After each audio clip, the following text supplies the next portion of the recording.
Good evening, everyone. My name is Erica Rouse, and today I am going to inform you on how to write a resume. Have you ever spent countless hours applying for jobs and your resume gets rejected automatically within seconds of you applying for that job? Well, research from LinkedIn shows recruiters spend an average of 6 to 8 seconds reviewing a resume before they make a deciding factor if they want to move forward.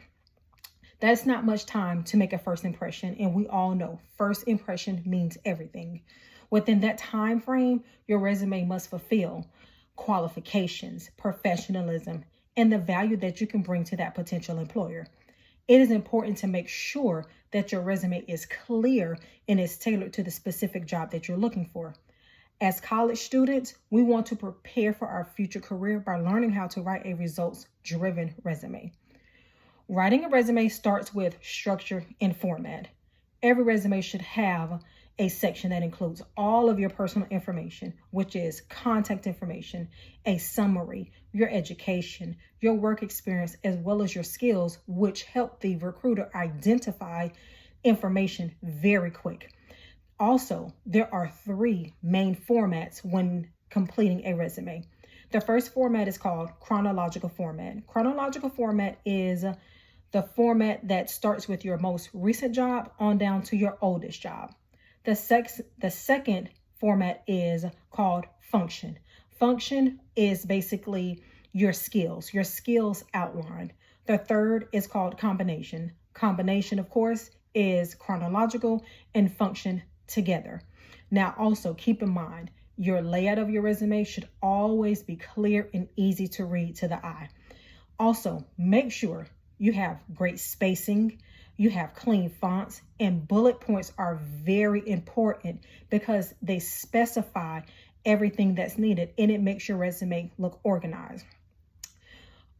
Writing strong content on your resume is also important because it helps with the structure. Each bullet point should start with some type of powerful verb, meaning it should start with organized, trained, developed. That shows you're confident, the effort that you have put in. You don't want to include words such as I assisted or I helped. Putting I assisted or I helped doesn't show much effort. Those are things that you did as you assisted. Also, make sure your resume is tailored for that specific job. Tailoring your resume for that specific job description is important because most employers do use an automatic scanning program that they scan your resume, and if keywords are not on your resume, that means your resume could be put to the side and not even looked at by a human at any point. And then that is when most of the time you will get that rejection email within seconds of applying for a job. Also, avoid common mistakes such as typos, long paragraphs, and personal information. Personal information is not needed on a resume, which includes your height, your sex, and specific things about you personally. Those things are not needed. Also, keep in mind, if you lack the skills that's needed for a specific job, make sure you list your volunteer work, your accomplishments.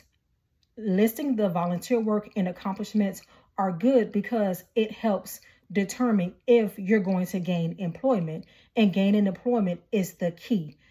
Making sure your volunteer work matches the skills that's within that job description. You want to make sure you also include that you are a team player and you are result driven as well as have leadership skills.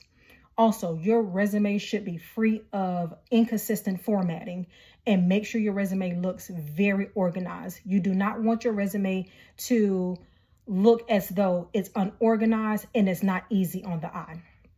Now that I have informed you on how to properly write a resume, you should be able to move forward.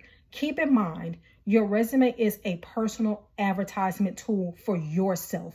Your resume should always be organized, have your information that's clear, and it also should stand out, which will help you move closer to your career goals. Now that you have a better understanding on how to write an effective resume, please use this informative speech to move forward with your career. Thank you and have a great day.